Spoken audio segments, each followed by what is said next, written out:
Hey guys, what's up? It's Coach Sharf. Finally getting to post something on Algebra 1. I've been focused on geometry all week, so I do apologize about that. Hope everybody's doing well throughout this first break. Again, I sent y'all instructions on to keep working on the packet, and I posted what to do day by day on Canvas. Hadn't really gotten a lot of questions on that, so I'm going to post this for y'all. I'm also going to send out a message about doing an Instagram live. I might try to do a combined one for my geometry and algebra 1 classes, or might do one separate, just to answer any questions y'all have. So y'all are supposed to be working on the equations domain, but I wanted to post a video about finishing the expressions domain because that's what we were supposed to finish over last weekend, look at it this Monday before we went to equations, but of course we were out of school. So let's look at the rest of the expressions domain. All right, so we had a couple pages to go, okay? We're just gonna try to go down, and I'm gonna try to be as succinct as I can. So this question, which value is an irrational number? So again, that comes back to adding rational and irrational numbers. I got my note up there. When you add a rational number plus an irrational number, it's always an irrational number, okay?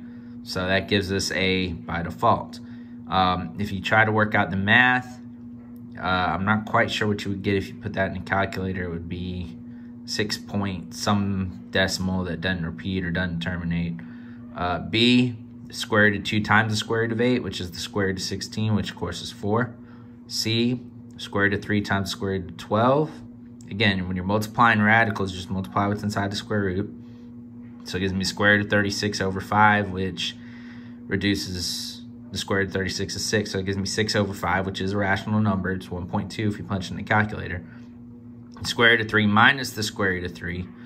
So you're subtracting two irrational numbers, but it doesn't matter that they're rational. If you subtract the same thing from itself, it cancels out and you get 0. So that gets us A by default. We'll go down the left column, then we'll jump to the right one. So we're going to look at this next question now.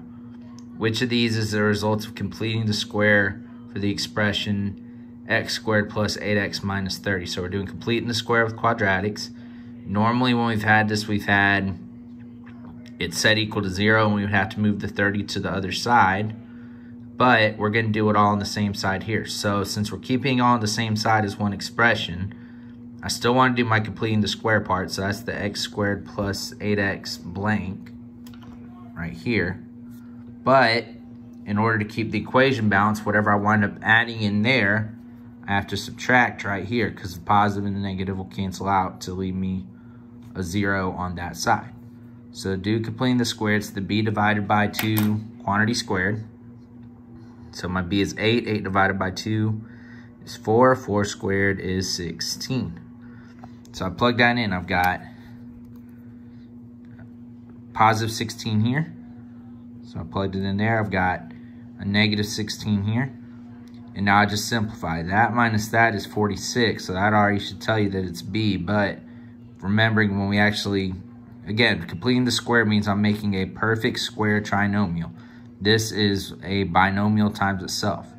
So you're going to take, it's going to be x, whatever this sign is in the middle, plus, okay?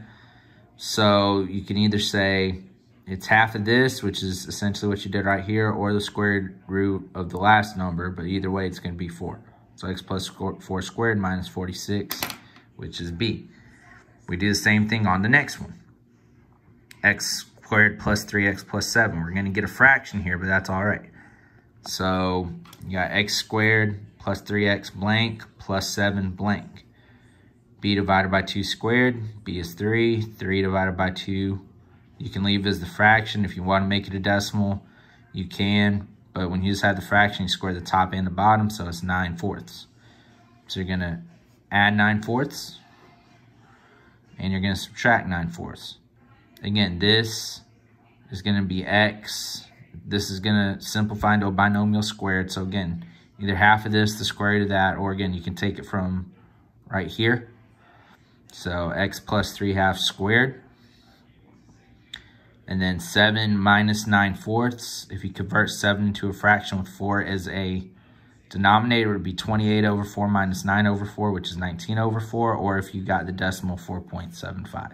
If you just did 7 minus 9/4 in your calculator. All right. Which expression is equivalent to 121x squared minus 64y squared? So this is one I didn't get to spend a lot of time on, unfortunately. So I was going to come back to when we were reviewing. So now is as good as time as any because we need it here and on the next problem. What you see here is what we call a difference of squares. So I have it over here on my paper, okay? A difference of squares. So whatever term is here is squared minus whatever term is here squared. So it's going to equal x plus y times x minus y. If you really want to work it out, again, even just working with x and y, if you come back to doing FOIL with this, x times x is x squared. X times negative y is negative xy. You go in alphabetical order. Y times x is positive xy. So negative xy, positive xy cancel out. Y times negative y is negative y squared. So that's how we get that. So whatever you have for these terms, it could be just a variable. It could be just a number. It could be a variable and a number, okay? So if we look here on both of these, we have a variable and a number, 121x squared minus 64y squared. All right, so I know square root of that's just x, square root of that's just y. We pretty much just saw it there, but now I got the numbers onto it. 121 and 64. Do those have square roots? Well, yes, they do. Square root of 121 is 11. So if I square root that, it's 11x. If I square root this, square root of 64 is 8, 8y. So I've got 11x plus 8y, 11x minus 8y, which is D.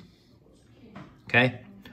Same thing down here. Same exact thing. Just square root them both, and it's going to be the plus and the minus. So 16a squared, square root of 16 is 4. Square root of a squared is a.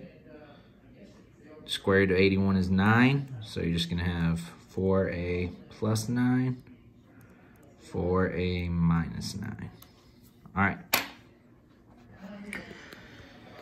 Next problem. I'm trying to get down here so y'all can see it. So now we're going to have a lot where we got to do slide, multiply, factor, divide. We're got to factor a quadratic with an a greater than 1, in this case 3. Some of them we just got to factor, like over on the right-hand side, which we'll get to in a minute. Some of them we got to find the zeros. So we went over that 2 weeks ago. So I'm going to slide my 3 over. Multiply it by the 12, so I got x squared plus 16x. 12 times 3 is 36 and minus 36. Okay? What can I multiply to get 36 that I can add or subtract to get 16? That would be 18 and 2. 18 minus 2 is what gives me positive 16. 18 times negative 2 is what gives me negative 36. So I got x plus 18 times x minus 2. So I slid, I multiplied, I factored. Now I got to divide by what I slid. So I bring the 3 down. Okay, 18 divided by 3 is 6. 2 divided by 3 does not divide evenly, does not simplify. Again, if we were just factoring, I told you all we can move the 3 out in front. But since we're looking for the zeros, we're just going to leave the fraction as is. So I factored that into this. And again, now if I were to set this equal to 0, we would say, we'd use the zero product property. If I can make what's in these parentheses 0 times whatever's over here would be 0.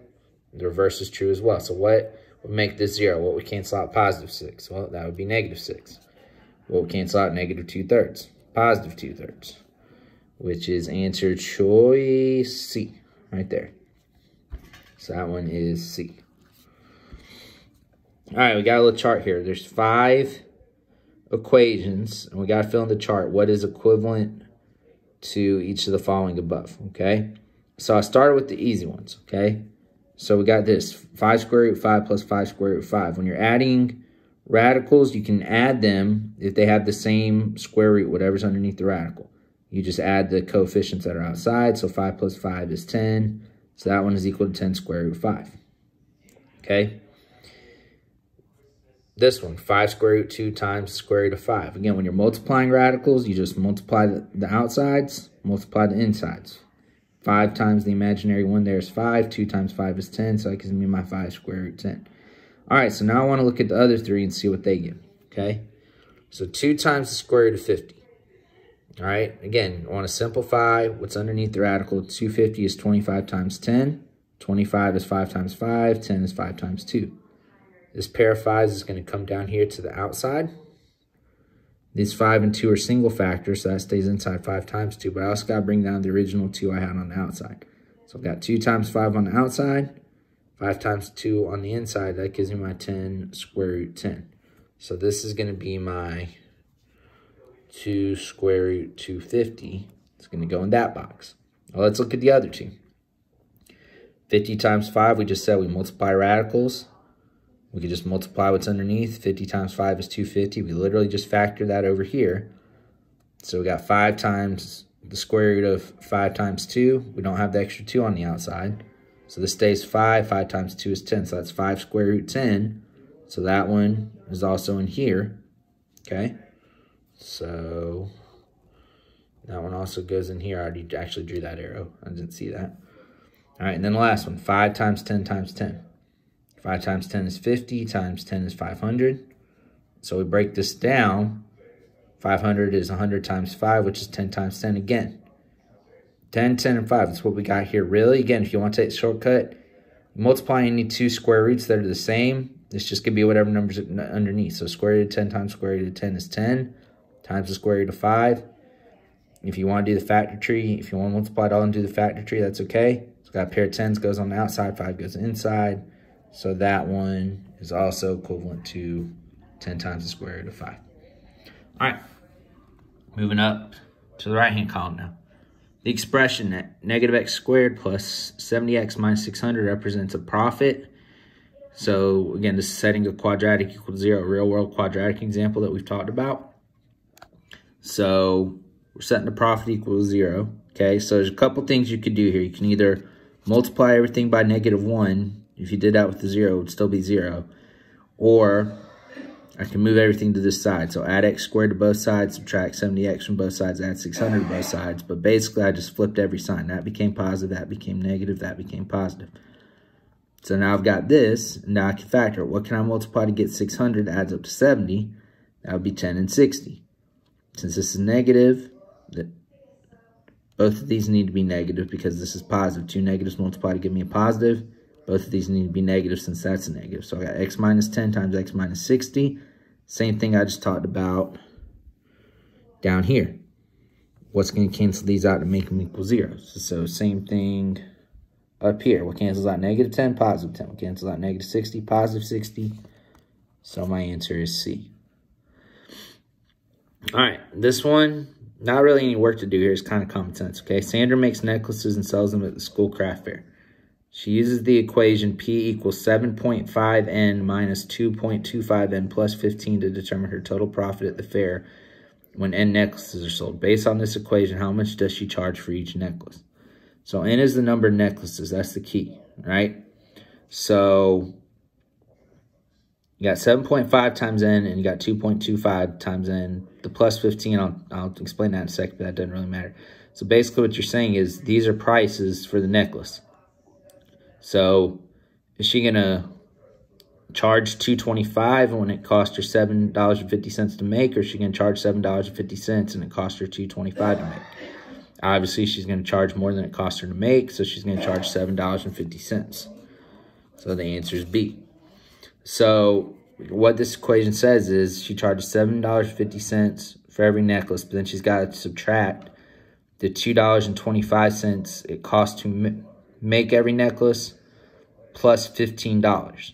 So that $15 is what we call a fixed cost. She's got to pay that $15 no matter what. That's probably, might be the $15 it cost her to buy a booth at the school craft fair or something like that.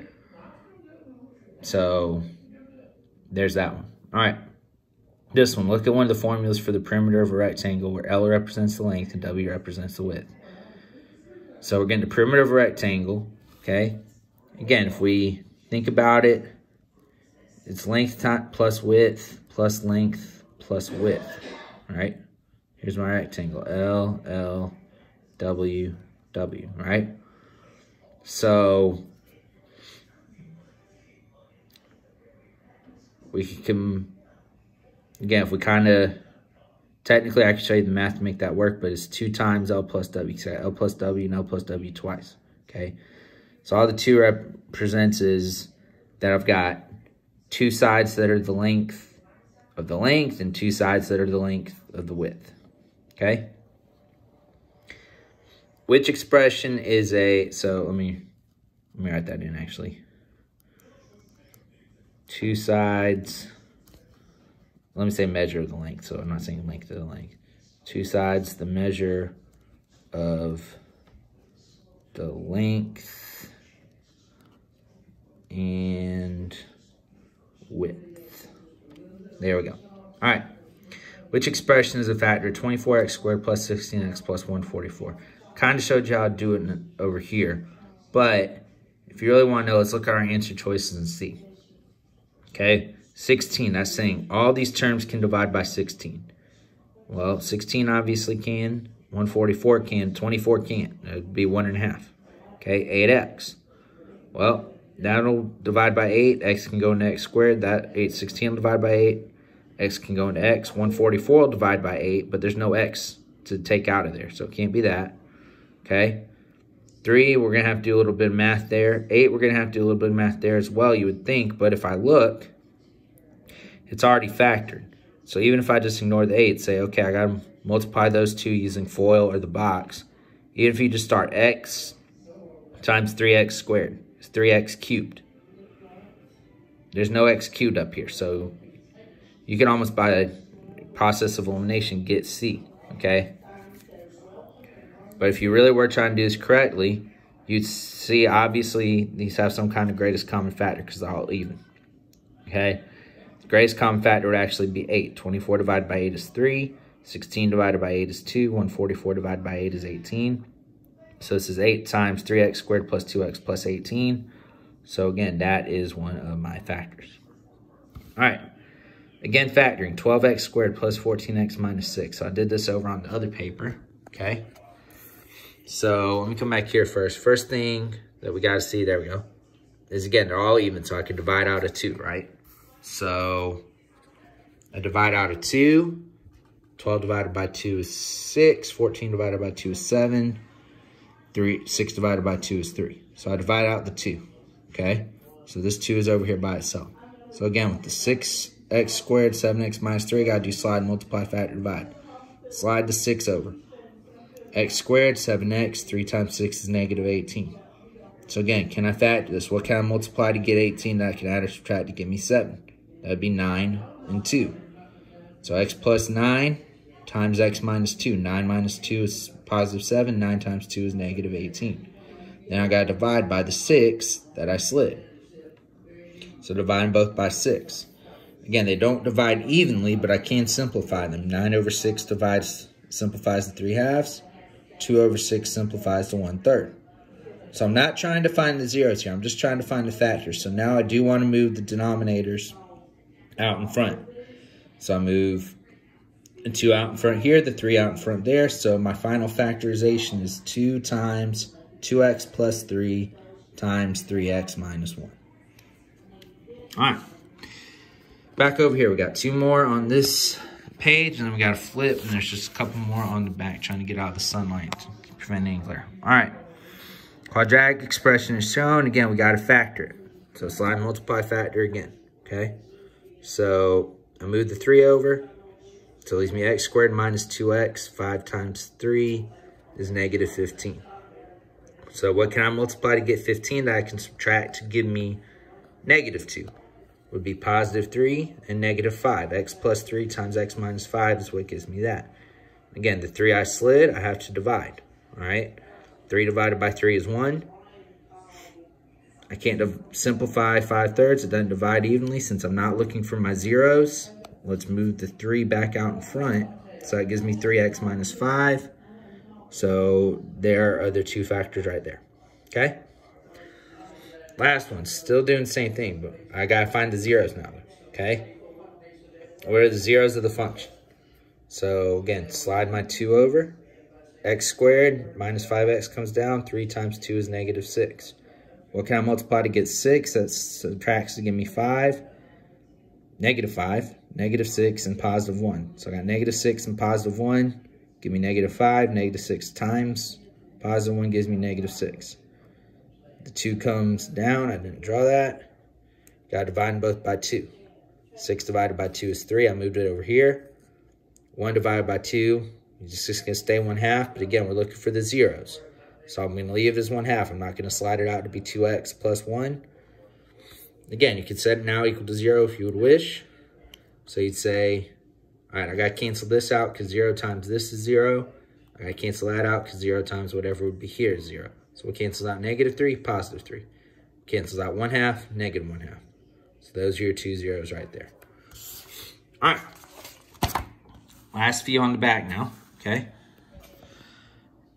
So quadratic function is shown, x squared plus 8x plus 15. What is the factored form that reveals the zeros of the function? So again, we're just factoring it. So again, we got to multiply to get 15, add up to get 8.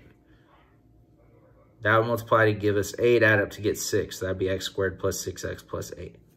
B is going to be our answer. C would be x squared plus 8x plus 12. D would be x squared plus 16x plus 15. So that is our answer, okay? Part B, what is the equivalent form of f of x that reveals the minimum value of the function? So we could take our original quadratic and we could find the vertex. So that would be the negative b over 2a.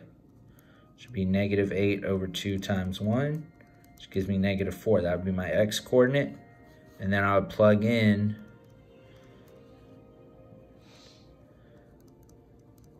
negative 4. Okay? So that's going to be 16 minus 32 plus 15, which is negative 1. So my vertex would be negative 4, negative 1.